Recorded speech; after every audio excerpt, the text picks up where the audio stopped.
Welcome back, you guys, to our second lesson on factoring as part of our Unit 3 on quadratic functions.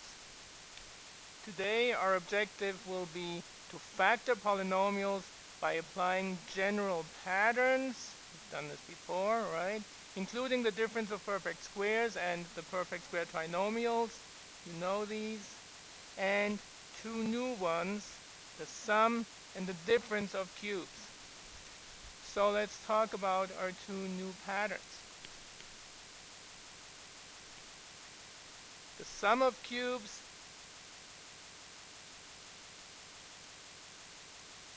goes like this. A cubed plus B cubed is equal to, open parentheses, A plus B, close parentheses, open parentheses again, A squared minus AB plus B squared. And the difference of cubes is obviously the difference of two terms that are cubed,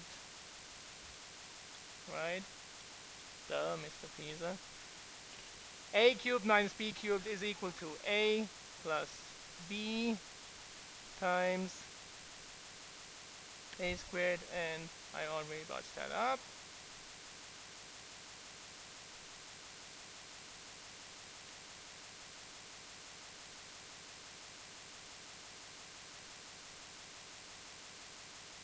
A cubed minus B cubed is equal to A minus B times A squared plus AB plus B squared.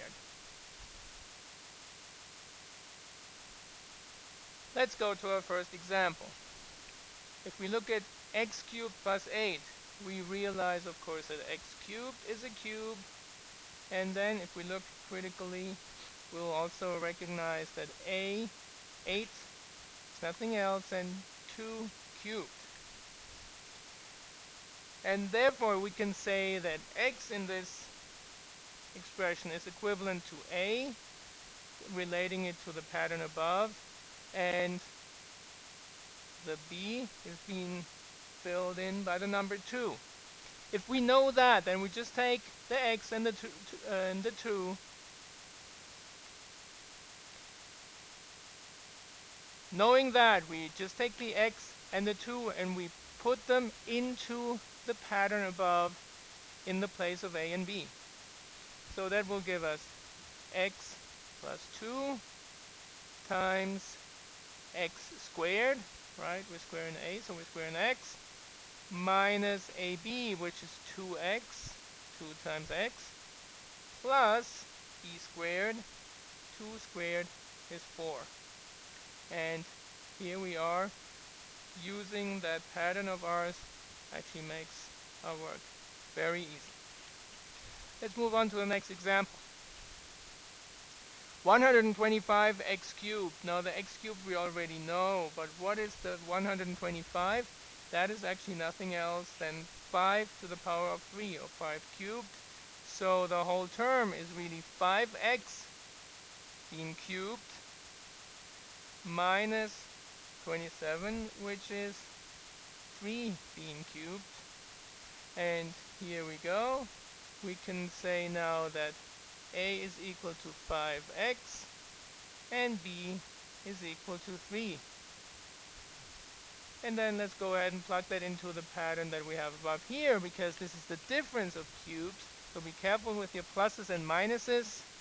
And our final solution would be 5x minus 3 times, well, 5x squared, the whole term squared, be careful, is 25x squared, plus A times B, which is 5 times 3 is 15x, plus 9, close parentheses, and you're done.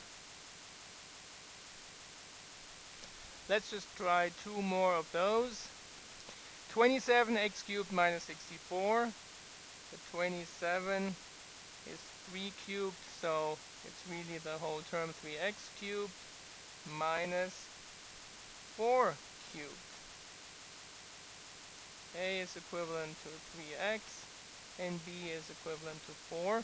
Now, watch and be careful that this is the difference of cubes, so we have to look above and take our red pattern for the difference of cubes, and we get 3x minus 4 times open parentheses, we have to take a to the power of 2, which is 9x squared, plus 3x times 4, which is 12x, plus 16. And last but not least, for this type of example, we see the plus sign. We're talking about the sum of cubes here. 64x cubed is 4x, the quantity cubed, plus the quantity of 2y cubed. In other words, we're saying a is equivalent to 4x, b is equivalent to 2y. And here goes our sum of cubes, so it's the example or the pattern to the top left. 4x plus 2y, 16 times 16x squared plus 8xy plus 4y squared. Close parentheses, and you're done. The sum of cubes and the difference of cubes are two patterns that you have to memorize, that you have to be able to use. And in order to make it easier to learn them and to memorize them, let's have a look at them and let's see some similarities. Well, first of all, both of them have the exact same variables in there. A and B are in the first set of parentheses, and in the second set of parentheses you have a squared, ab, and b squared. So what you really need to focus on are the pluses and minuses, so you don't get those wrong. Remember those pluses and minuses? They have been following us and haunting us since elementary school. Make sure we don't make mistakes with the pluses and minuses. Let's see. For the sum of cubes, the first parentheses always has the same sign. And that is actually true for the difference of cubes as well. The difference of cubes has a minus in the first set of parentheses. The sum of cubes has a plus in the first parentheses. All right? Check. Then you move into the second set of parentheses, and then your first sign is always the opposite. So for the sum of cubes, that will be negative. For the difference of cubes, there will be positive. And your last one is always positive, no matter the pattern. All right? So that should kind of help to memorize these a little bit. All right? Think about it, and as we practice these, you will get better and better with them anyway. All right, then let's move on.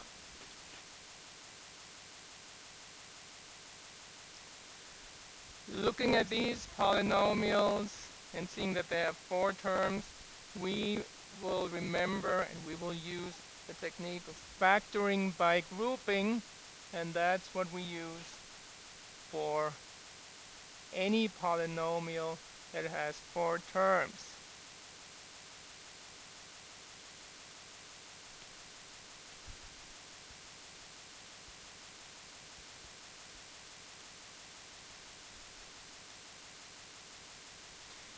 Let's look at our first 2 terms of number 5, x cubed and x squared. What do they have in common? They have an x squared in common, right? So if the x squared comes out, though, what do we have left? From the first term, there's only an x, and from the second term, there's nothing but a 1. Think of the 1 as a placeholder, because you have to be able to distribute the x squared back into the parentheses and end up with 2 terms, right? If we just forget about the 1, then we're going to end up with having just x cubed after distributing. There's not really much to distribute if there's like two terms we're multiplying. So the 1 is that placeholder.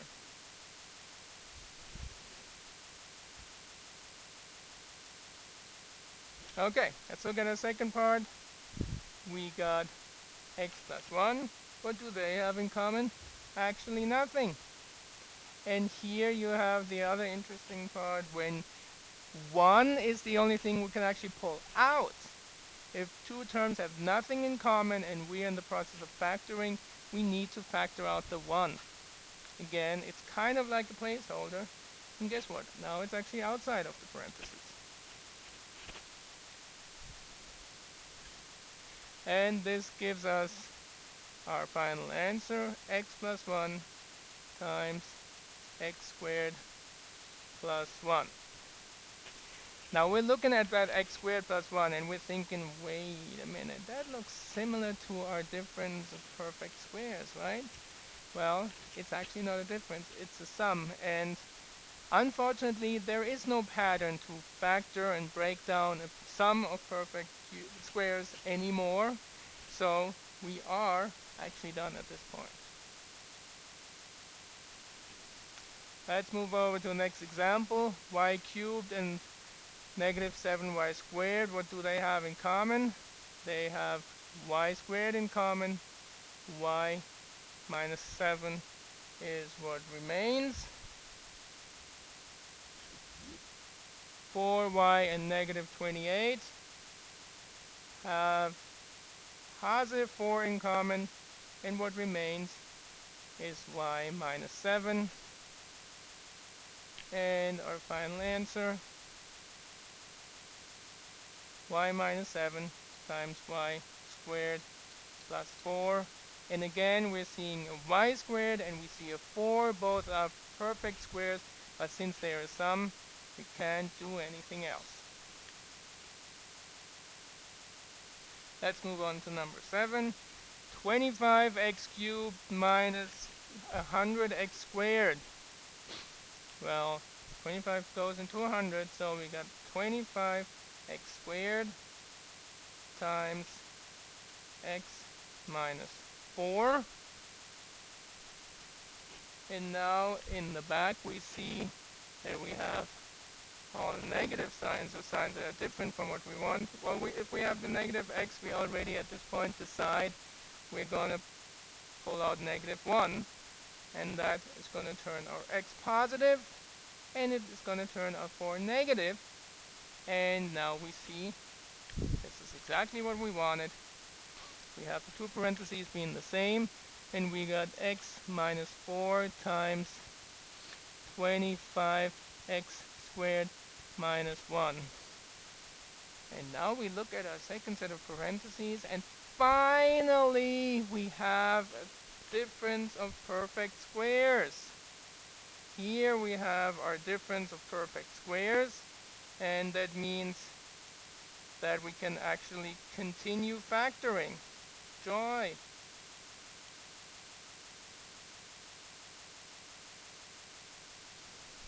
Well, we keep our first set of parentheses unchanged, but the 25x squared minus 1 can be factored into 5x minus 1 times 5x plus 1. Remember the pattern of the difference of perfect squares, and this is actually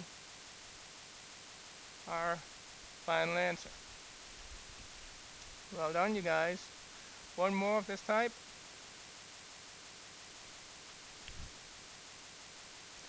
4x cubed plus 8x squared gives us 4x squared. That move out. X plus 2 stays.